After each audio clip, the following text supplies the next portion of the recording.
Today we're going to talk about an amazing song that's being released by the famous, world-famous band, the Beatles. Yes, they're still alive, all of them. And we're going to talk about the new song by the Beatles that's coming out here on Real Brave Live. Whatever. Real Brave, whatever. The Beatles are getting back together? The Beatles are getting back together. Crazy, man. It's They been so long. pulled everybody out of the grave. Wow. And they're going to make this happen. So insensitive. Yeah. They taped everybody back together. Yeah, I guess music transcends the mortal coil. Yeah. And in that sense, it's through AI that Oh. they're going to do this whole thing, right? Kind of. Whoa.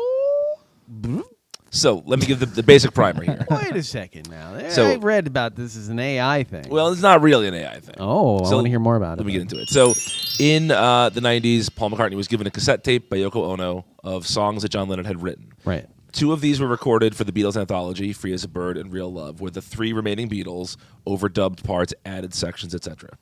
They had started to record this 3rd song called Now and Then, and there was a problem. First of all, the tape was recorded on top of a piano on a little crappy tape recorder. The piano was not perfectly in tune. Lennon was not perfectly in time with himself. It's a demo, right? No one's going for perfection here. Yeah. And the technological limitations to make it perfect were insurmountable for this one song. And George Harrison particularly felt like there wasn't a lot of space to add new stuff. Like with Free as a Bird, they wrote a new bridge for it, and there were all this stuff. So that it felt like it was this very constrictive song that wasn't working. So Harrison kind of said, I'm done. And Jeff Lynne was producing it. McCartney and Ringo all agreed to just, put it aside. And so, To let it be. anyway, but McCartney has said for years that he wanted to go back and finish it. And so a couple of years ago, Peter Jackson directed the Get Back movie, which is taking these hundreds of hours of audio and 60 hours of video, putting it together with new technology. Part of that technology is AI.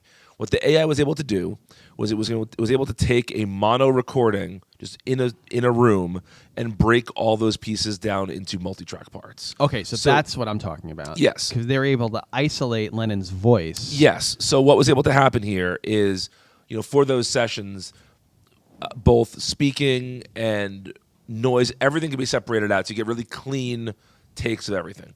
They put that same technology onto this Lennon tape.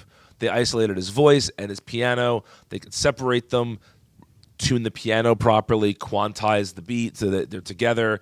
And then the other... Wouldn't it make more sense to just transcribe at that point what he was playing on the piano? It's not, They really wanted this to be a Beatles recording. Okay, yeah. And so... Get the spirit of him actually playing the keys rather than Exactly. somebody else. Yes. Okay, I get that. And also, so originally when Free as a Bird and Real Love happened, they couldn't separate the two. Right. So they had to use it. But for this time, they wanted to. Okay. So George Harrison had recorded a number of guitars for this back in 93, whatever it was. Oh, and so this okay. has Harrison guitars from the 90s.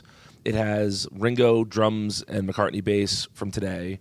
McCartney also did a new solo trying to ape George Harrison's slide style to make it sound like Harrison's playing it. And they went in and they took background vocals from 3 or 4 pre-existing Beatles songs, broke them up, and repurposed those into this also. Wow. So all 4 voices are on it, and all 4 play instruments on it.